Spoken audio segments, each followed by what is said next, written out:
the trade deadline is officially over, and nothing really crazy happened this trade deadline. I think the bigger trades happened, early in the season with like Pascal Siakam and all that kind of stuff.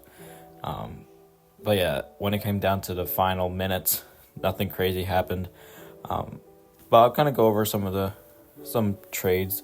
The last trade that happened was that the Warriors gave their guard Corey Joseph to the Pacers for a second round pick and cash considerations.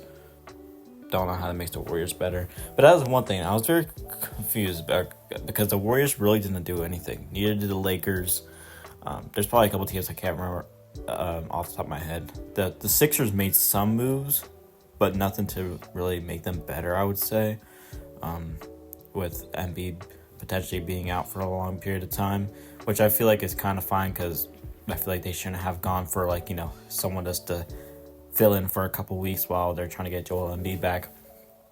So, yeah. The Celtics made a couple of moves as well.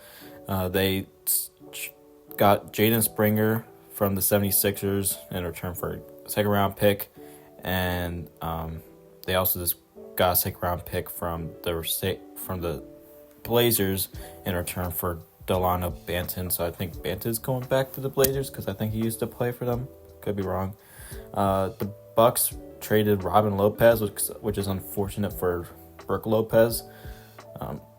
Robin Lopez was just off the bench, but I feel like this as a culture thing, brothers being on the same team was a cool idea, but they traded him over to the Kings for cash considerations.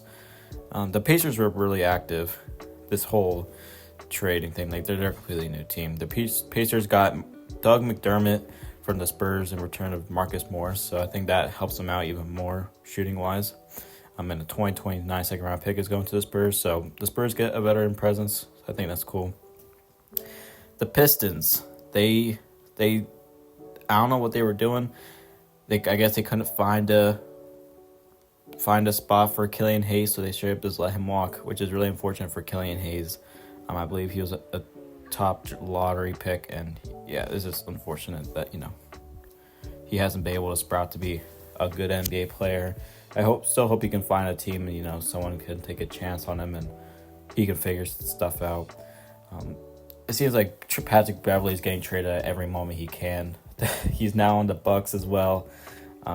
So defensively the Bucks are getting an improvement, and the Sixers get Cameron Payne and a second round pick in return. I think that's an upgrade for the 76ers and for the Bucks. I think that's a pretty good trade.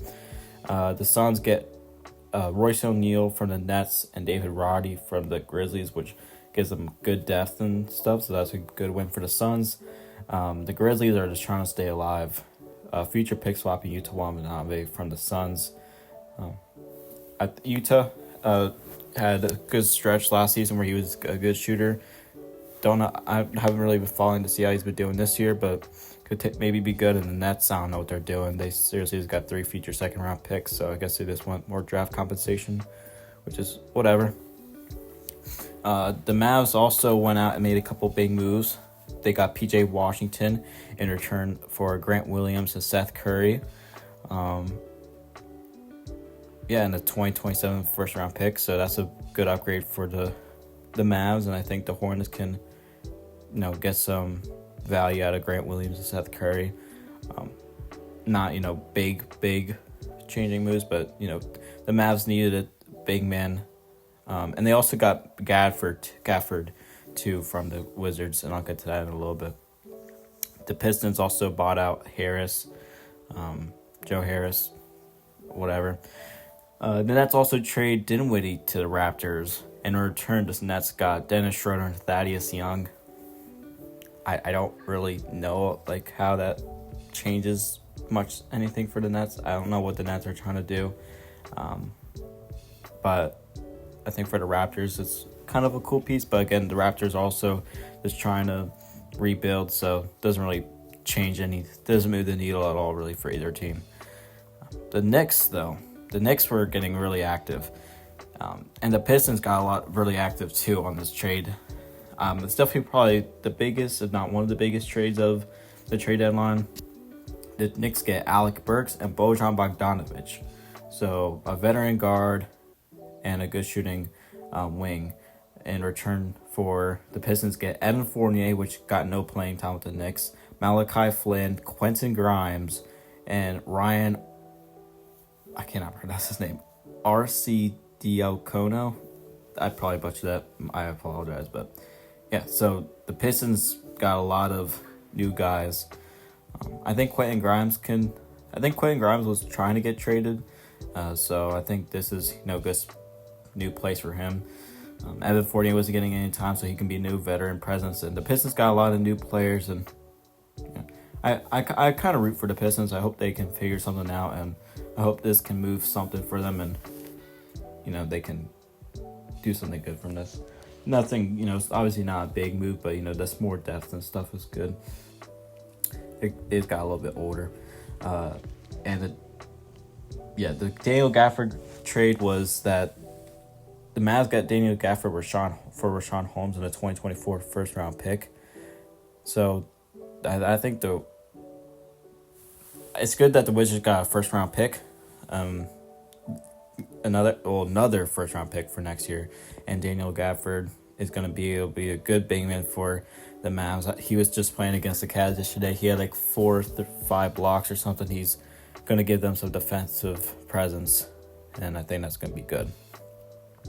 The Thunder are getting Gordon Hayward in return for Trey Mann, Davis Bertans, and Micic from the from the Thunder. So I think the Hornets got a little bit better from this, and the Thunder just got a good veteran role player. I don't know how much playing time he'll get, but Gordon Hayward can score pretty well. Sixers also traded for the Pistons traded for Daniel House, and in return the Sixers just got a second round pick. I guess more depth for the Pistons. The Pistons are kind of having a new looking team right now, I can't lie. I feel like they're definitely the team that make a lot of big changes.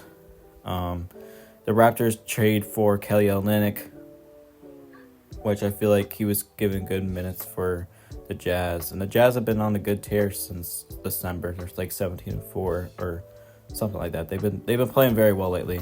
And the Raptors also get Ochai Agbaji, which I think is good for Ochai Agbaji because he's going to get more playing time, more time to develop, because I think he has a lot of good potential. It's just a matter of him getting the opportunity. So I think he'll hopefully get more opportunities in Toronto.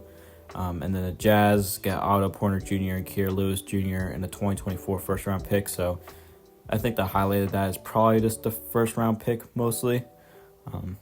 I think that's good for them. The Sixers end up, I think one of the biggest ones was the Sixers traded for Buddy Hield. It seems like a lot of the teams that were active were the East teams. Like a lot of the West teams were, I feel like, the top East teams were definitely more active than the top West teams, I feel like. But even the teams that are supposed to, try to make a move for like the Lakers or the Warriors, I was surprised that they didn't do anything. But yeah, I haven't really looked into all of it, so I might be missing a couple. But yeah, so the Sixers also got Buddy Hield in return for Furkan Korkmaz and Marcus Morris, I think the other Morris brother, and 3 future second-round picks. So the Pacers are going to have some good draft compensation. And they got Korkmaz, which I think he's a pretty good shooter. Marcus Morris, I don't know, he can provide for you. I haven't really been watching him lately, but Buddy Hield is going to be a good shooter, one of the best shooters in the league. So I think the Pacers are going to lose a lot for that. But I think at the same time, the Pacers' offense is already so good, so I don't know. I think they maybe still won't have to pay Buddy Hield all that money. I don't know what the case may be, why they traded him. But he's definitely one player I would expect or would have thought that would have been with the Pacers and going into the playoffs. And yeah, that was kind of the stuff from just today. We had a couple other small trades that happened just within the past couple of days. But yeah, comment down below what you guys think about these trades and if your team, how you feel about how your team did, if you're a fan of any of those teams. But yeah, I feel like it was kind of a small, kind of trade deadline. Nothing crazy happened, but yeah, comment down below what you guys think, and I hope you guys did enjoy. If you did, please remember, drop a like and subscribe. I'll see you guys next time. Peace.